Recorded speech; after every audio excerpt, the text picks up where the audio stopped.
My wife knows how long. Oh, you wait a little while, it'll be right. I think that's a good one, too. Time zone, it's probably the wrong time zone.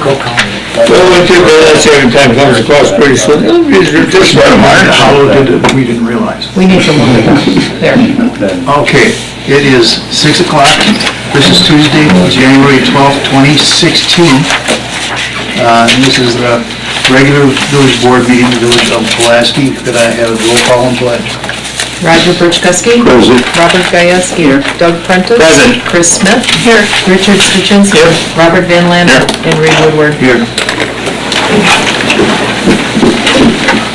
I pledge allegiance to the flag of the United States of America and to the republic for which it stands, one nation, under God, indivisible, with liberty and justice for all.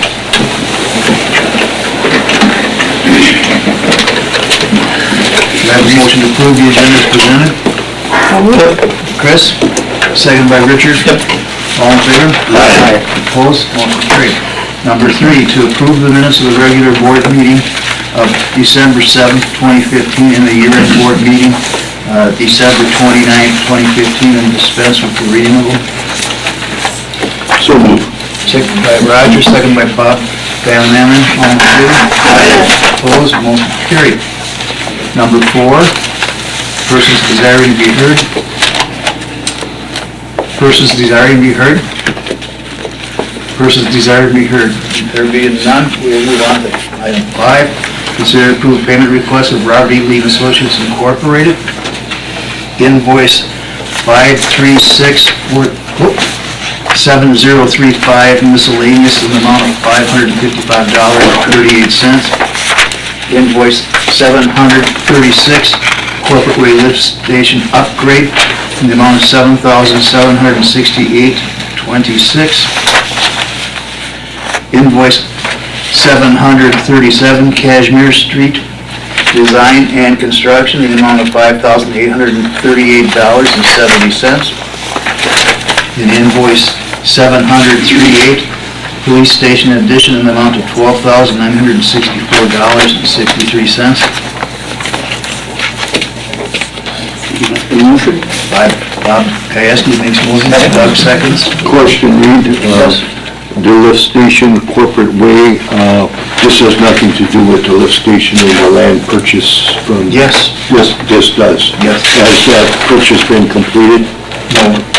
I don't think they've completed the sale of the land yet. I don't think it's been completed. There's an agreement in place, Okay, but I don't think that it's been consummated yet. okay, so this 7,768 is not part of that purchase of that land? No, that's engineering. Engineering, okay. The land, that was a fixed amount that was agreed to, and he didn't want to get paid before 2016, so that's what held that up. That was the owner's request. Okay, Okay? yes, thank you. Thank you. We have a motion and second, all in favor? Aye. Opposed? Motion carried. Item number 6, to consider to approve payment request of Pulaski Tri-County Fire Department, invoice 536, fourth quarter 2015 fire runs, in the amount of $1,525.36. Invoice 531, fire inspections from 7/1/15 to 12/31/15, in the amount of $3,340. And invoice 525, first quarter 2016 budget billing in the amount of $20,810.89. That is broken down, operating fund of $17,795.89, and vehicle fund in the amount of $3,015. Okay, motion carried. Motion to pay. Richard? Second. Bob Van Lander, all in favor? Aye. Opposed, motion carried. Thank you. Item number 7, consider to approve bartender operator license for period ending 6/30/2016. We have one.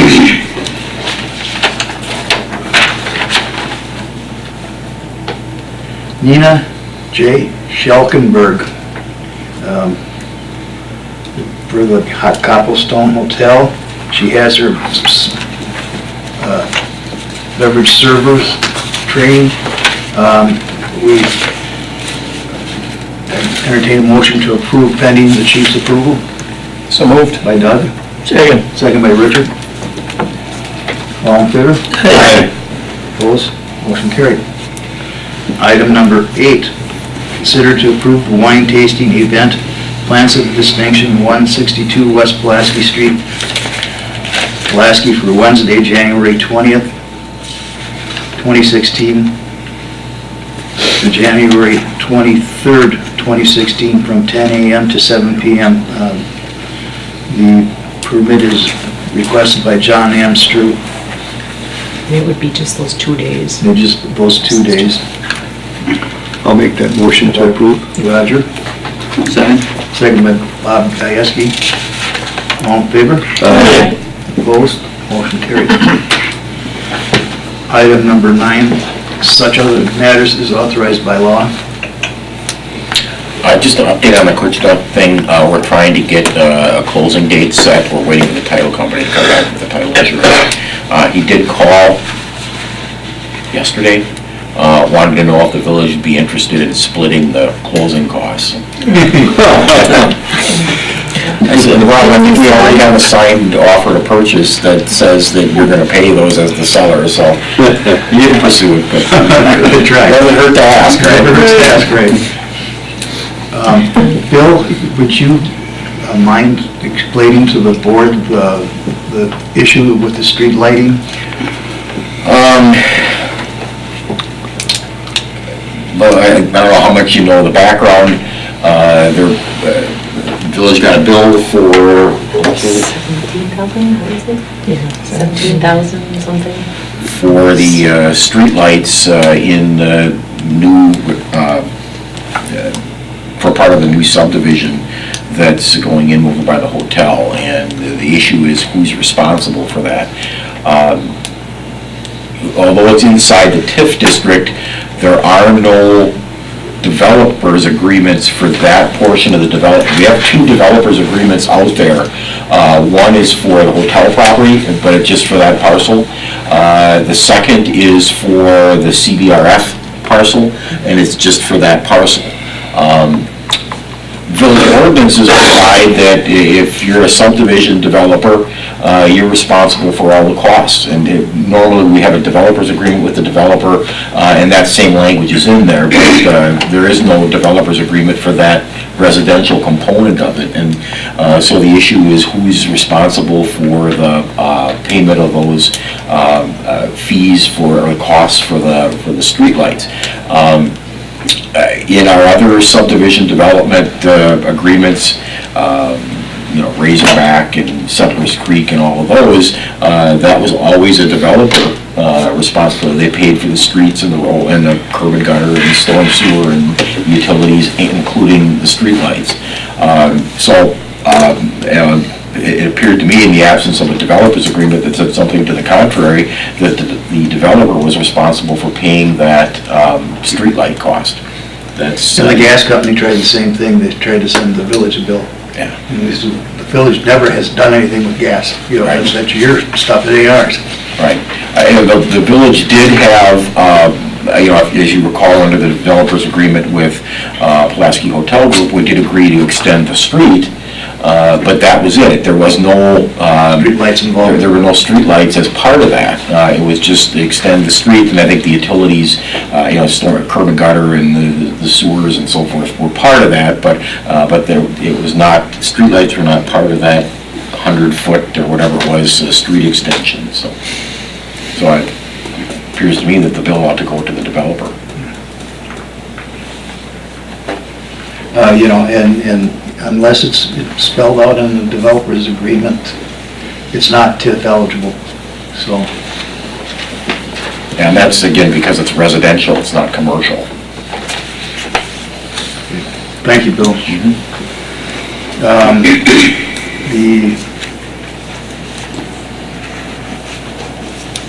department reports, Public Works is on vacation, I know he's in a warmer place than we are.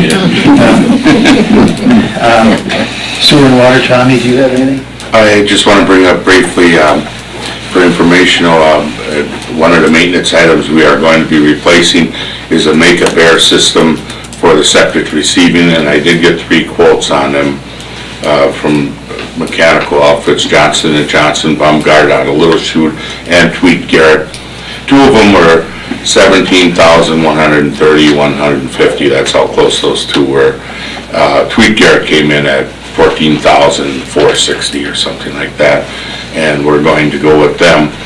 And we've got 12 or 13 years in this system, but bottom line is we bought a lemon years ago. We had nothing but trouble with it. It hasn't worked in a couple of years now, and to research it and try and fix it and piece it together would be more money than replacing it.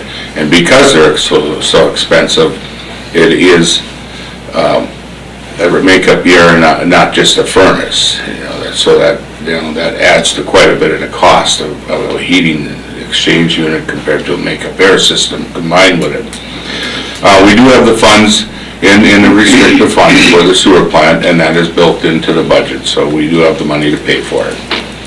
And so I'm going to be calling those guys and telling them when I can. And we need to have makeup air in that building because like any of our buildings at the wastewater plant, they are Class 1, Div 1 hazardous environment buildings. So it is a must, and the codes are very strict. Go buy another lemon. Thank you, Tom. Police Department? I don't have anything tonight.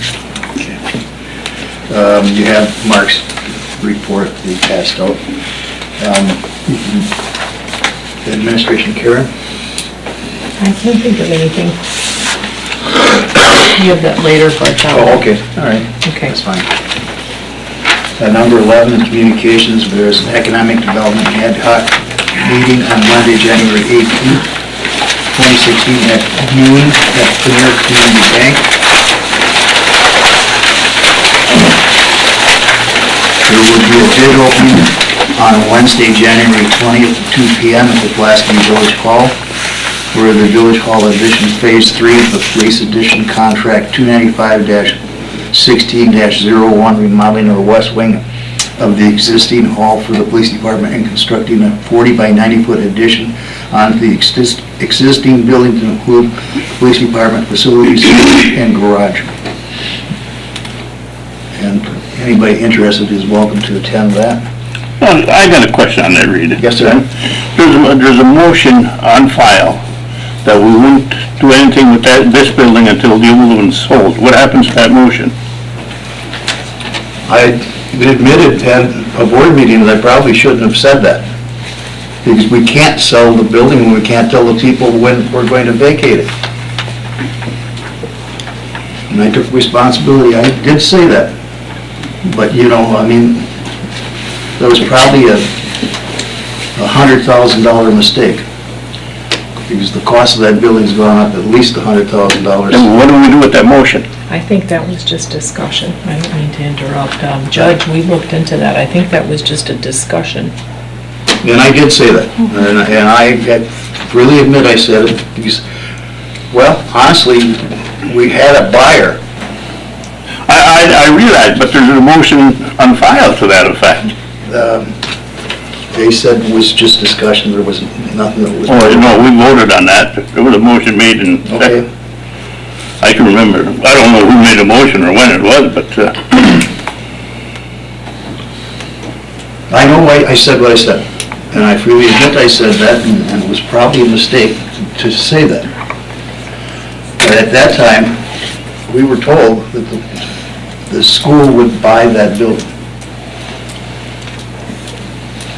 But that was the superintendent talking, not the school board. And the superintendent got fired. No, that guy resigned. The one that got fired, I don't even want to go there. So, yes, Bob, I did make that statement. Karen and the judge did check that, and it was on tape, but there was never a vote. Oh, I'm positive there was a vote. I'm not... Well, I mean... There was a vote, I was on the board. Okay, well, my memory's not perfect. We all voted, you were right there. What date was that? Oh, I have no idea. But what about, Bill, what happens to that motion? By taking another action, because it's a motion, it's not an ordinance, it's not a resolution, it's just a motion, you can override it by taking another motion. And it's a motion based on assumption of facts at the time, and if those facts change, you can always change the motion. Again, it's not like it's a resolution, it's not like an ordinance, you didn't establish a policy, so it's changeable, it's amendable by another motion. And the latest motion that we had was to proceed with the bids and so forth from the Building and Land Committee.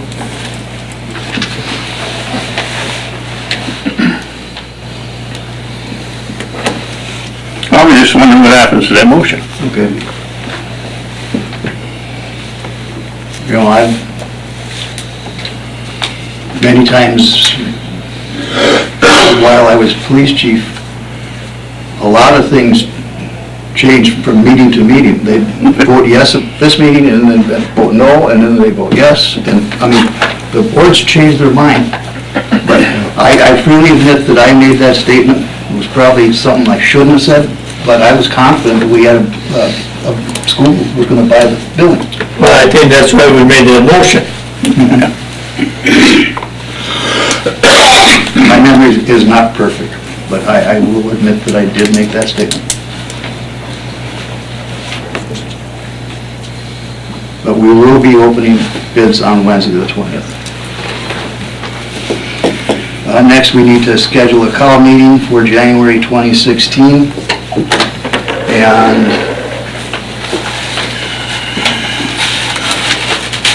it's probably the 25th and the 26th would be good dates. And if you want it at 4 or 5 o'clock, it is fine with me. 25 works best for me. Okay. 5 p.m.? Made no difference to me. Okay. All right, we'll have a call meeting on the 25th. And schedule the time for the next regular village board meeting on February 1st, 2016, which is only 2 weeks away. Well, a little over 2 weeks away. 6? 6 p.m.?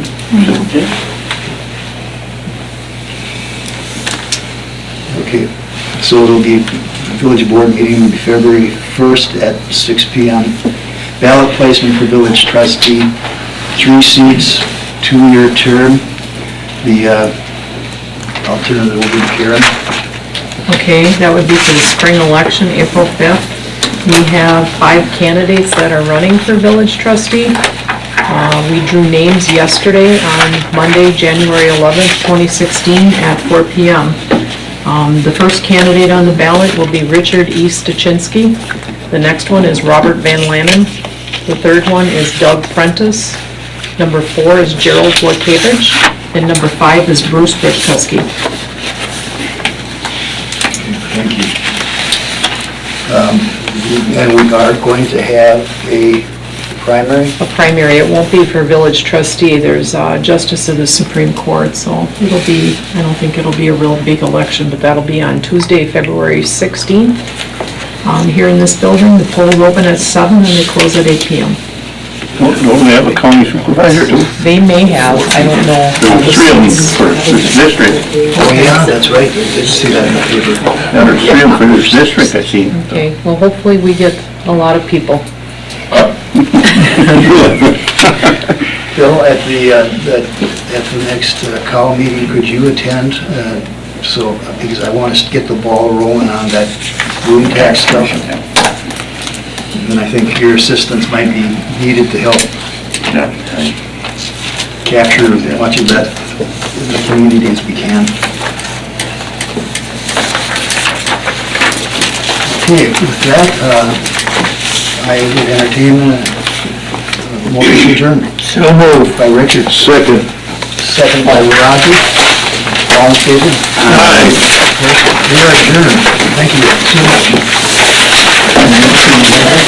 Huh?